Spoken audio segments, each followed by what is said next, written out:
kelas akuntansi syariah A semester 4. Di sini saya akan menjelaskan mengenai karakteristik perusahaan manufaktur. Karakteristik perusahaan manufaktur. Karakteristik perusahaan manufaktur memiliki sifat yang berbeda dengan jenis perusahaan jasa.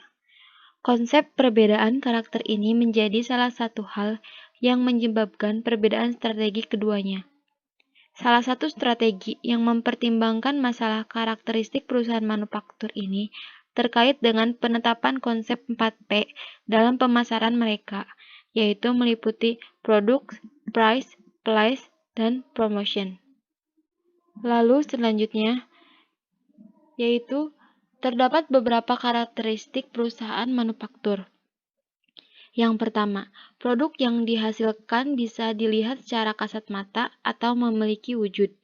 Sementara pada perusahaan jasa, produk yang mereka hasilkan yakni jasa, tidak bisa dilihat namun hanya bisa dirasakan. Yang kedua, konsumen tidak memiliki peran dalam proses produksi sebuah perusahaan manufaktur. 3. Konsumen bisa menilai suatu produk saat belum menggunakan produk tersebut atau juga setelah menggunakan produk tersebut. Sedangkan pada perusahaan jasa, seorang konsumen harus mengkonsumsi layanan jasa untuk bisa memberikan penilaian atas produk yang dihasilkan perusahaan jasa. Yang keempat, untuk proses penyampaian pada konsumen bisa dilakukan tanpa melakukan kontak fisik, salah satunya melalui jasa distributor atau memanfaatkan sistem pemasaran modern menggunakan internet. Dan yang terakhir yaitu adanya ketergantungan konsumen untuk mencari produk yang ada, sehingga produsen memiliki kewenangan mutlak untuk menyediakan jumlah barang di pasaran. Hal ini terdampak pada harga jual sebuah produk, karena semakin barang yang tersedia, makin tinggi harga produk tersebut jika permintaan tidak berkurang. Selanjutnya yaitu karakteristik perusahaan manufaktur menurut teori. Yang pertama yaitu adanya persediaan atau inventory. Berdasarkan perusahaan dagang, dalam perusahaan manufaktur biasanya terdiri dari 3 macam yakni persediaan bahan baku, persediaan barang dalam proses, dan persediaan barang jadi. Lalu yang kedua yaitu biaya manufaktur atau manufacturing cost. Biaya-biaya yang terjadi dalam perusahaan manufaktur selama suatu periode disebut biaya manufaktur atau manufacturing cost, atau lebih dikenal dengan biaya pabrik. Pada dasarnya, biaya pabrik dapat dikelompokkan menjadi 3, yaitu biaya bahan baku, biaya tenaga kerja langsung, dan biaya overhead pabrik. Lalu selanjutnya yaitu jenis persediaan perusahaan manufaktur. Yang pertama, raw material atau bahan mentah. Raw material adalah bahan utama yang dibutuhkan perusahaan manufaktur dalam proses produksi menjadi barang konsumsi yang siap dijual.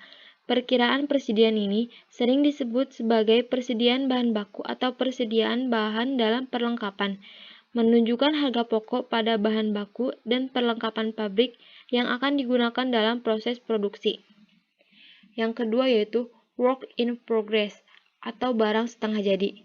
Persediaan barang setengah jadi yang sering juga disebut sebagai persediaan barang dalam proses, menggambarkan biaya bahan langsung, tenaga kerja langsung, dan overhead pabrik atas barang sudah mulai dikerjakan tetapi belum selesai sebagai barang jadi pada akhir periode yang bersangkutan atau pada saat tertentu lainnya.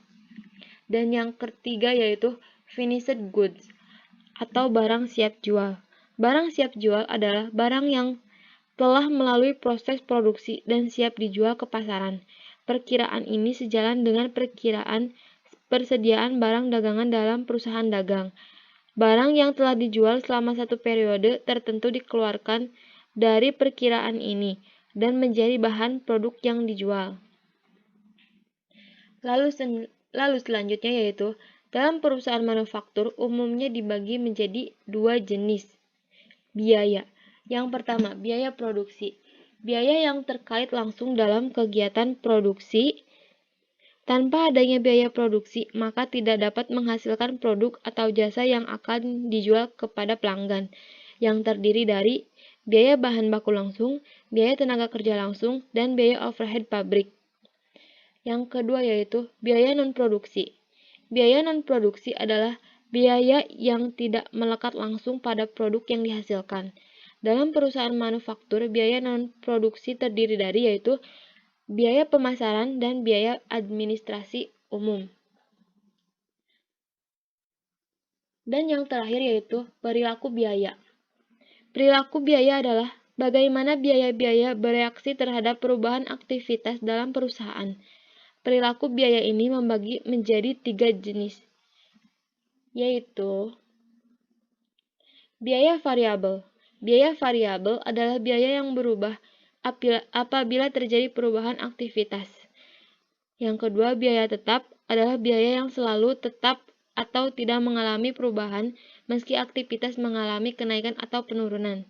Dan yang terakhir yaitu biaya semi variabel atau sering disebut dengan biaya campuran.